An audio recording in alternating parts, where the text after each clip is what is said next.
Follow your dreams when my dream's crazy. I was swimming alone with something under me. Follow your dreams, but dreams are hazy.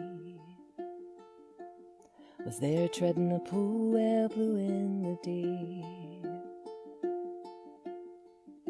Ooh.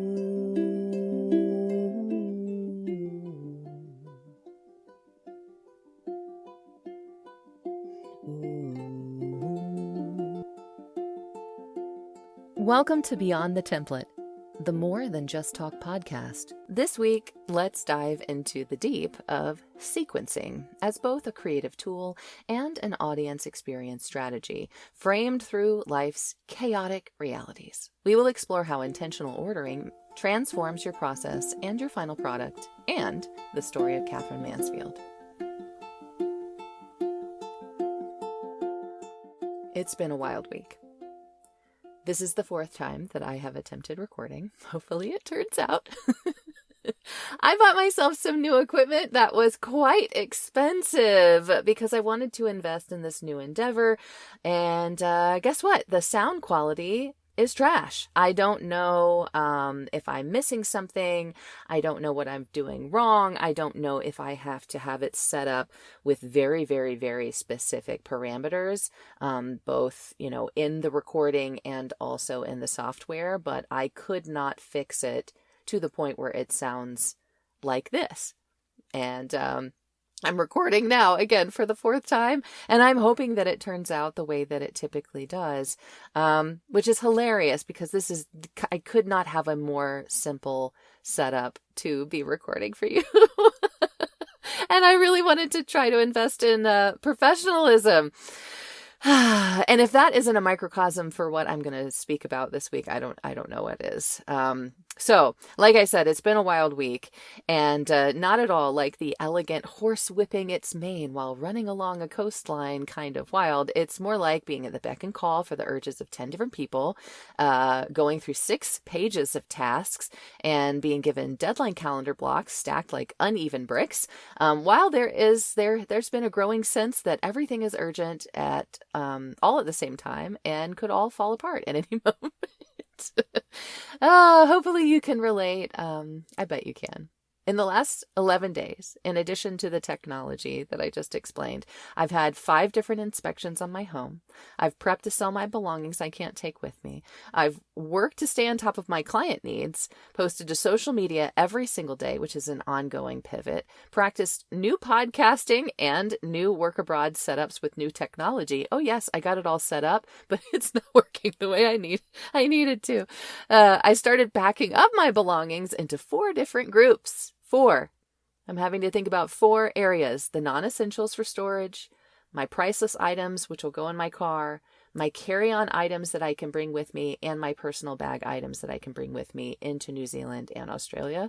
I had a meeting with the family that I'm going to house sit for in Auckland. I took an online voiceover course through Udemy, and I've been researching other courses to take abroad. I think I'm going to bring my equipment with me and hopefully find maybe a voiceover course and just bring it with me and just say, what am I doing wrong?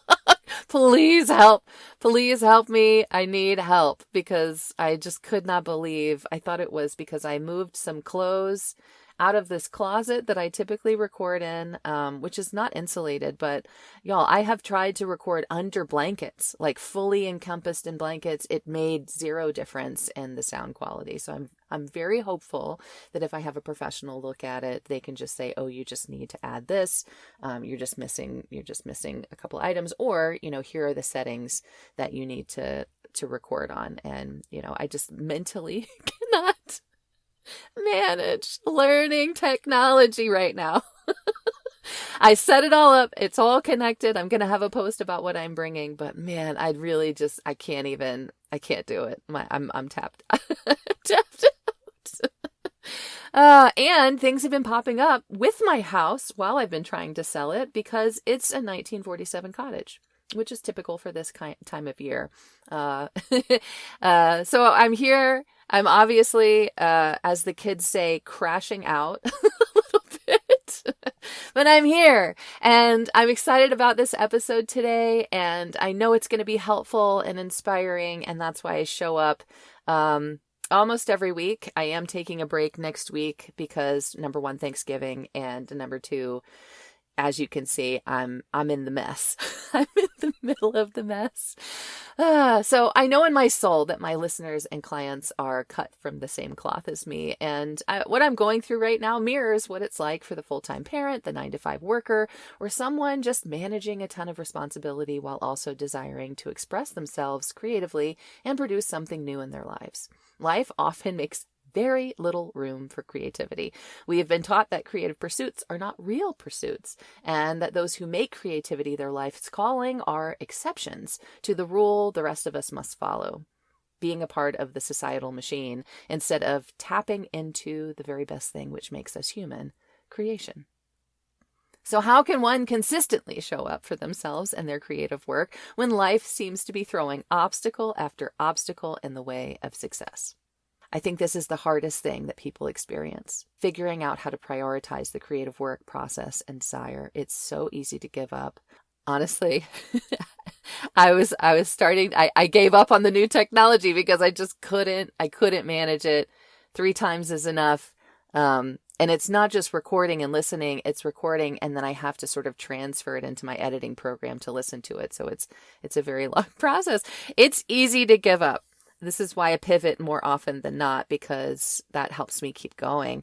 But I gave up entirely on creativity for decades in my life. And it wasn't until I quit my 8-to-6 job, not 9-to-5. I don't even know who does 9-to-5. And that doesn't even include commutes, that I found myself in my true essence again. I'm creative. I need to be creative. It is my lifeblood. I thrive when I am around creative people. And it's not just artists, it's anyone that has vision. It's anyone that wants to produce something new from their imagination. That is who I am at my core. And I completely just ignored her for decades. And I think it's heartbreaking that the world has sort of turned in on itself like this. Not everyone is an artist, sure. Not everyone is a designer. Not everyone is meant to bring magic into the world in this way. But for those of you who are innately talented and hold vision, I am doing this to support you in bringing your ideas to life. I do hope that it helps. It is actually Friday. It is 9 a.m. because I started trying this. I usually have a full episode written before Thursdays, and then I spend Thursdays recording and editing. But this has been a real messy week. So I had to sort of outline write, and I tried to record yesterday, and I'm re-recording today again for the second time. And I'm going to have to edit and produce, hopefully to get it all done before noon, which is typically when I share that it is live. But unfortunately, it's not going to be live on Apple Podcasts and Spotify today. It's going to be late, and I'm so sorry about that. But however you listen to it, hopefully it will publish very, very soon. Yeah, so as we can see, life happens. Sometimes you get to sit down to outline an episode about sequencing, a graceful, intentional, and orderly concept, but then realize that your life at the moment is anything but. And right in the middle of the chaos, you're trying to create something meaningful and something that lands with your listeners in a way that you hope it will. But that contrast is the perfect entry point into sequencing, because sequencing isn't something you talk about while gazing at a neatly arranged desk. Sequencing shows its real value inside weeks like this one, when the chaos is loud and the stakes are real, and your only option is to break everything into workable steps so you can move forward without burning out. I talk a lot about baby steps in this podcast, which still sort of follows the tedious learning design structure of ADDIE, something I believe all creatives can use to their benefit. I've said over and over again that any progress is progress, and just making small movements and actions is important. The literal design of this podcast, 35 weeks from start to finish, is meant to exemplify that you can begin at zero. I'd never done anything like this before, but in less than a year, you can accomplish more than you realize. And I think about the fact that we're in the 11th episode, and I have learned something new every single time I've done this. That is what makes great things come to fruition in the world. What I don't encourage is the concept of quick and dirty with your creativity when life is being life at you.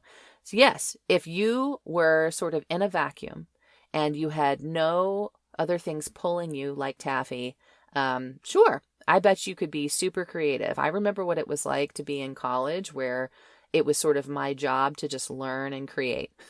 I remember that even then we had to work and we had relationships and we had to take other classes that we could have cared less about. So even then, even though I wasn't a full-time adult, I didn't have all of these responsibilities, it still was hard. I didn't just get weeks and weeks and weeks. It's not like the old days where an artist could be supported by some, family that had old money and they could just sort of, hang out in the mother-in-law house in the garden and just paint for years, on a family's dime. That used to be a thing. That doesn't happen anymore. We all have to sort of make space for it. So everyone, I feel like, thinks good creativity happens easily and quickly because, we as audience members just see the final product. But I have heard writers, directors, producers all say repeatedly, this took years and years, decades sometimes.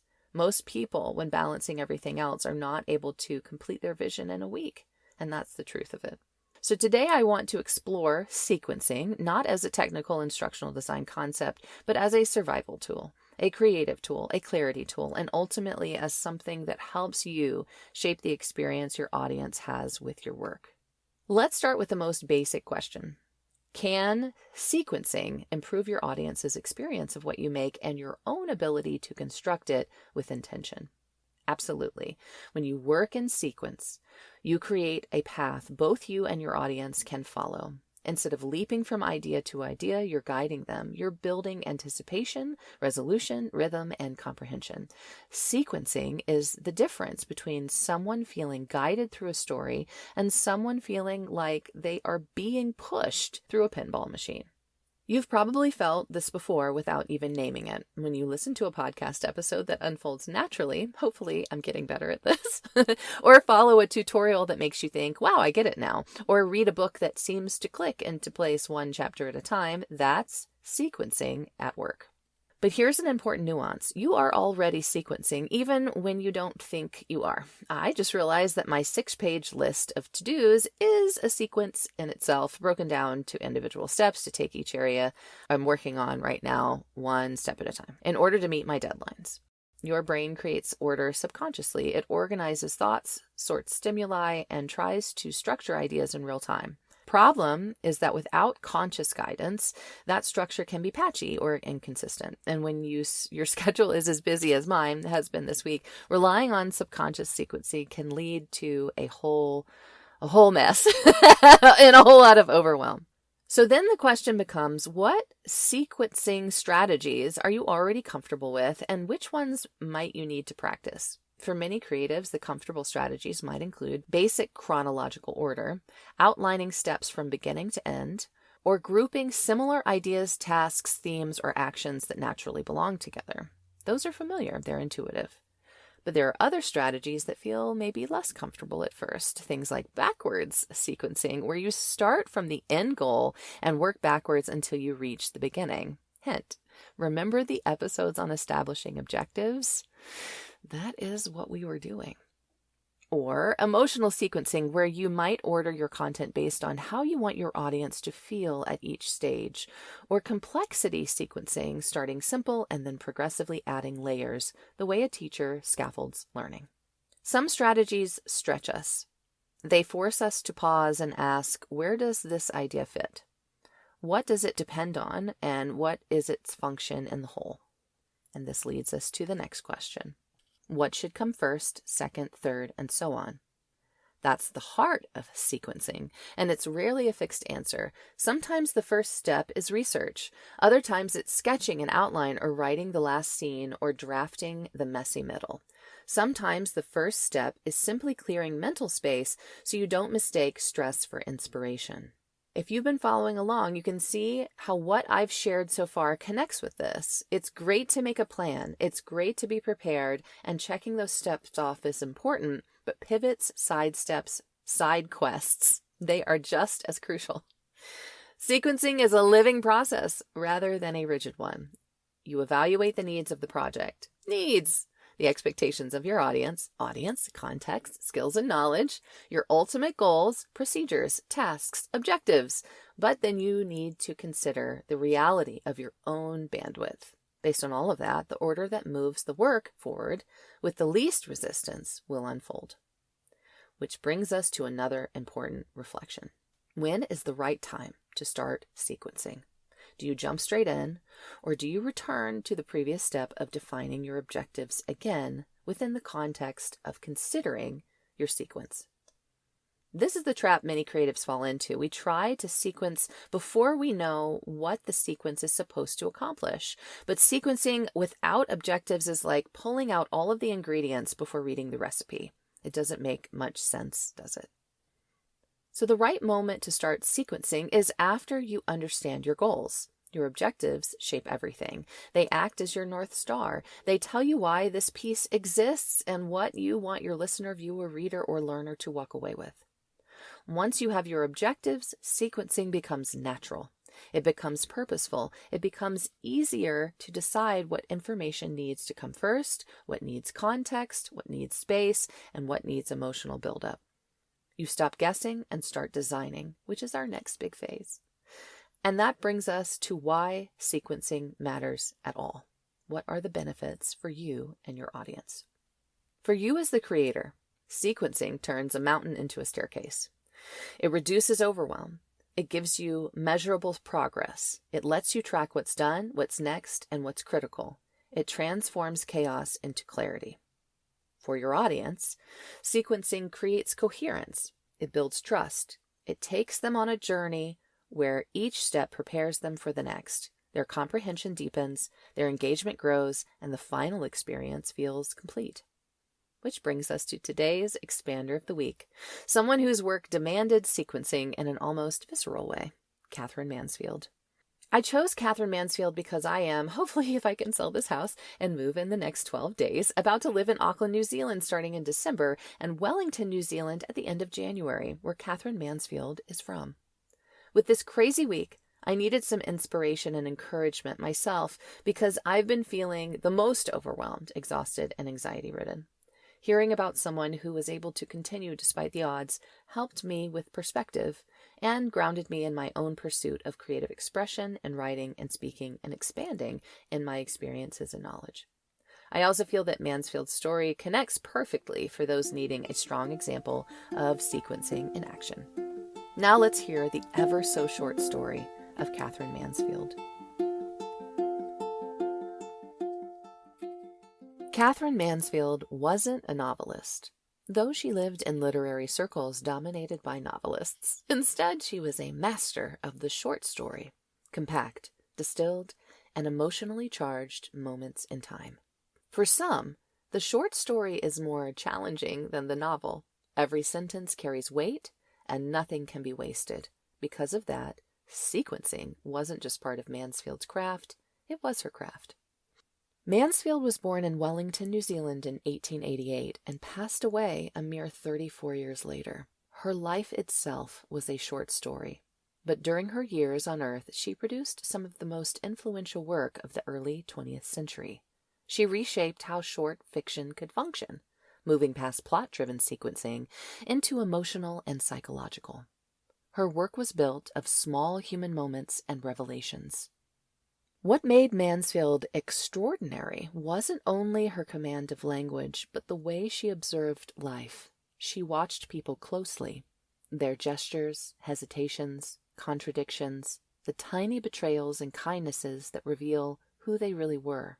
She gathered these observations the way others might collect crystals or seashells and decorated her writing with them. But her sharp eye came with a cost. She often felt like an outsider, a witness rather than a participant. Her journals speak of craving connection, craving home, craving health, and still feeling compelled to document even her own longing as material, a reminder that the creative process is often built from what we're trying to understand about ourselves. If you've ever read The Garden Party, Bliss, or Prelude, you know that her stories aren't about what happens. They're about how perception shifts, how a palette of sensory details accumulates until you suddenly understand something the character didn't understand at the beginning. Mansfield's sequencing is subtle and internal. She moves the reader step by step through texture, sound, tension, irony, and emotional undercurrent, guiding you into the exact realization she wants you to have. Mansfield used sequencing as an art form. Mansfield grew up in colonial New Zealand, moved to London, rejected the expectations placed upon her, reinvented herself repeatedly, and navigated illness while writing some of the most refined prose of her era. Her sequence was nonlinear. It was tangled and sometimes painful, yet each phase of her life informed the next, and each pivot deepened her creative voice. Mansfield's life reflected the sequence of self-transformation. Mansfield's life was defined by interruption. Illness interrupted her career again and again. Loss interrupted her sense of belonging. Turmoil interrupted her relationships, and the realities of being a woman pursuing art in the early 20th century interrupted nearly every opportunity she fought for. She wrote in bursts, revising constantly, rewriting stories even after they'd been published because she believed the emotional truth still wasn't right. She chose to chase the most honest version of the moment she wanted to capture. There is something deeply human in that kind of persistence. As you reflect on your own processes this week, whether it be in your work, your deadlines, or your creative projects, consider where sequencing is already helping you and where it might help you more. Think about how your audience moves within what you create. Think about the emotional and cognitive journey you're guiding them through. For your homework or reflection practice this week, I want to leave you with these prompts. This is the More Than Just Talk podcast after all. Think on these wherever you are at the moment. Out on your porch with a cup of tea, driving in the car, snuggling a newborn while breastfeeding, shopping for dinner, sitting on a cement bench with a cigarette, or in a corporate break room eating lunch. Give yourself a moment to think on these, and then give yourself some credit for moving forward. I want you to get that buzz of accomplishment this week alongside me. So here they are. Which parts of your current project already have a natural sequence, and which parts need clearer structure? Where do you feel overwhelmed right now, and would sequencing reduce that feeling? What is the first step that genuinely moves your project forward, and what is simply noise? How can you sequence your content to create a better experience for the people receiving it? And finally, how can you honor your own bandwidth by sequencing your week rather than tackling everything at once? Take these questions into your work. Notice where sequencing appears on its own. Notice where you need to intervene.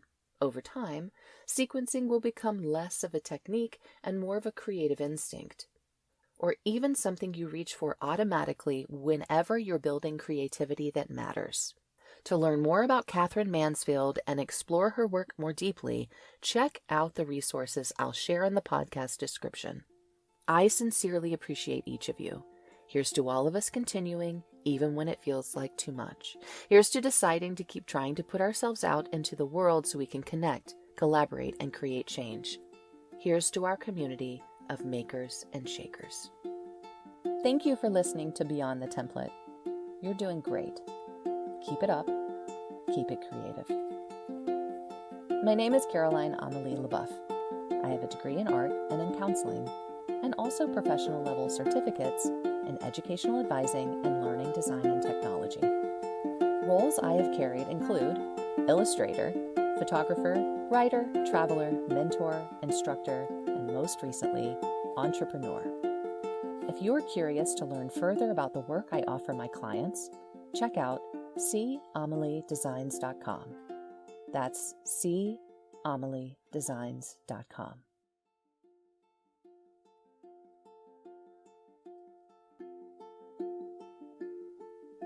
Follow your dreams when my dream's crazy. I was swimming alone with something under me. Follow your dreams, but dreams are hazy. was there treading a pool where blue in the deep. Ooh.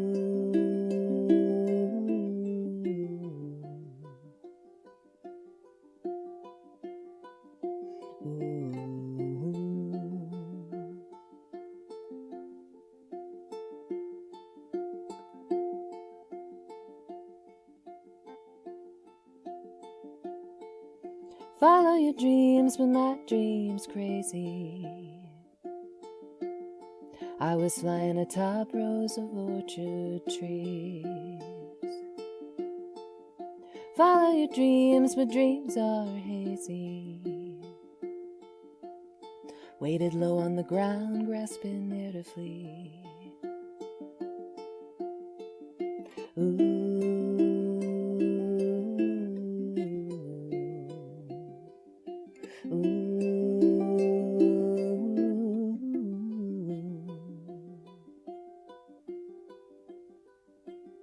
When the air is thick and the road is long, it's easy to forget how to sing your song. But dreaming can only get you so far. With dust in your eyes, not knowing where to start.